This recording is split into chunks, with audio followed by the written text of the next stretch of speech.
Namaste, you're on The Nation at 5. I'm Anand Narsimhan and we begin with big news coming through from the neighborhood.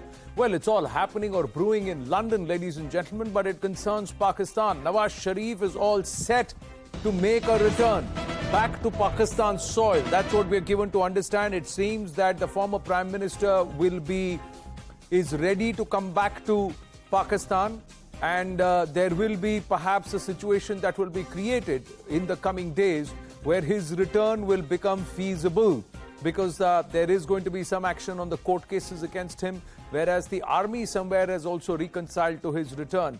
Now, Nawaz Sharif's, the former Prime Minister, his brother Shahbaz Sharif currently is the Prime Minister of Pakistan. Now, Nawaz Sharif is set to return from London and also get a clean chit. This was one of his conditions when the talk about him returning, and there were pleas being made, or perhaps urges or messages, feelers being sent to him in London, where he said he's undergoing medical checkup and recuperating for medical conditions. It was said that it's time for him to come back, and he said, give me a clean chit. I want no cases, no charges against me, drop everything against me, that's when I'll come back. Now, he's likely to return by early September. That's the big news. It's right around the corner. There is a strong possibility that cases against him will be disposed of. There's a green signal that's also come in from the establishment, the Pakistan Army, for his homecoming. The PMLN, that's his party, is confident that Pakistan Army will not target Nawaz Sharif if he comes back. And Nawaz Sharif has been in London for the last 2 years. He made a very rushed exit out, and there were allegations that he was allowed to flee with crores of Pakistani rupees or wealth, as a special chartered flight was made available for him to escort out, and he was able to negotiate his exit out. And neither did Imran Khan or the establishment stop that. But he has been undergoing he's been having a medical condition, he's been ailing, and he's been undergoing even treatment in London. But many believe that the political turmoil and the unseating of Imran Khan was all orchestrated from London by Nawaz Sharif. The Pakistan Army Chief, interestingly, Qamar Javed Bajwa, is in London. And guess who else is in London? News 18, Sanjay Suri is live from London, and Pathikrit Payne, geopolitical analyst, joining us. Sanjay Suri. So, there is a lot of activity in London right now from the Pakistani side. Nawaz Sharif's residence, you are aware where it is. Qamar Javed Bajwa is there officially to attend a ceremony or of sorts. But was there a hush-hush meeting or communication with Nawaz Sharif? It is impossible and inconceivable that there wouldn't be, because a change like this would have to be necessarily approved by the army, if not ordered by the army. And clearly the prospect, and this prospect now appears imminent, of Nawaz Sharif's return has been arranged by the military in Pakistan. Without that approval, this could not have been considered. Nawaz Sharif has always been very close to the military, and that is why the Imran government could not touch him, despite all the attempts made and all the promises made by Imran Khan. And of course, it is significant that his brother Shahbaz Sharif is the current Prime Minister, and they are one political family as well. And it is therefore almost certain that he will not be prosecuted on a return, and that cases against him will be shelved, if not dropped. Now, what is happening in London? Is Nawaz Sharif up and about, or has he remained closeted at his residence? And was there a buzz around Bajwa's arrival in London? Because this talk of his return early September means that just around the time there is a huge amount of pressure to call for early elections. So will Nawaz Sharif touch down in Pakistan before elections are announced, early elections are announced, Sanjay?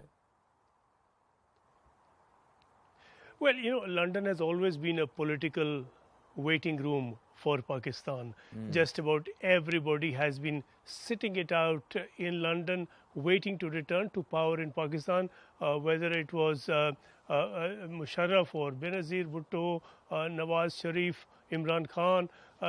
This is not some foreign outpost. London is very much a part of the political playground for Pakistan. Therefore, these 2 years, I mean, he has been on the face of it here and doing nothing, but he is a very big force in Pakistan. Some people can do a lot by doing nothing and just by being there, and that is where Nawaz Sharif's strength comes from. He's a very strong force. He has been in touch with people within Pakistan, people certainly within the military as well. They have been in touch with him. Bajwa is in London currently. A lot of other military leaders have been visiting London. Other leaders have been visiting London. Of course, they have been in touch with Sharif quite consistently.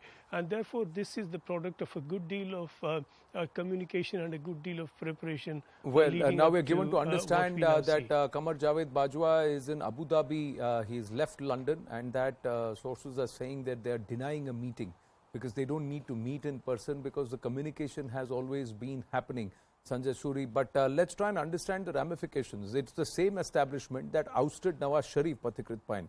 Now it's the same establishment that is paving the way for his family to come back and be in the hot seat. And also somewhere, the very cases that were slapped against him slowly are getting disposed of. Exposes are coming through that there were indications that were sent out to Nawaz Sharif. Now, if they didn't, if the establishment didn't want this to come out and the narrative to swing, in favor of Nawaz Sharif, it would have never come to light. Anand, first of all, the deep state of Pakistan and especially the Pakistan army, they never want any particular political party to become very powerful. So if you look at from the perspective of what's happening today, Shahbaz Sharif might be in power, but in terms of political stature, his stature is nowhere near when it comes to that of Nawaz Sharif. And what has happened in the last few months after Imran Khan got ousted, his popularity has only increased to that extent today that people actually vouch by his name and not by the name of Shahbaz Sharif, who is actually facing the heat because he's been compelled to raise prices of so many things, including that of petrol. So I think if the elections are in round the corner, then I think Nawaz Sharif's presence will become a sort of a force multiplier so far as Pakistan Muslim League in collaboration with Pakistan People's Party is concerned. And I think even then it will be very difficult for them to defeat Imran Khan. What happened in the previous time, is that the Panama Papers become very, very volatile an issue inside Pakistan. Supreme Court actually revoked Supreme Court actually disqualified him and prevented him to hold a public office for lifetime. It would be interesting to see whether he would be allowed to hold public office all over again or not. The Pakistan army wanted to experiment with Imran Khan. Whether that experiment was successful or not, I think that is something they can say the best. But right now, as things stand, they don't want, even if Imran Khan comes back to power in the next election, they don't want Imran Khan to have a sweeping majority. They want somebody in the opposition to have a balance in terms of the number of seats the opposition would also have. And that is how the deep state of Pakistan has tried to balance both ways and have the leverage in their own hand all the time. So this is, I think, an interesting development. Yeah, it has to be seen what role the Chinese and the Americans play in it, because the CPEC corridor is in a mess. Tehreek-e-Taliban's influence is again rising. Pakistan is on the verge of another civil war kind of a situation. Whoever comes in will have a lot to take care of.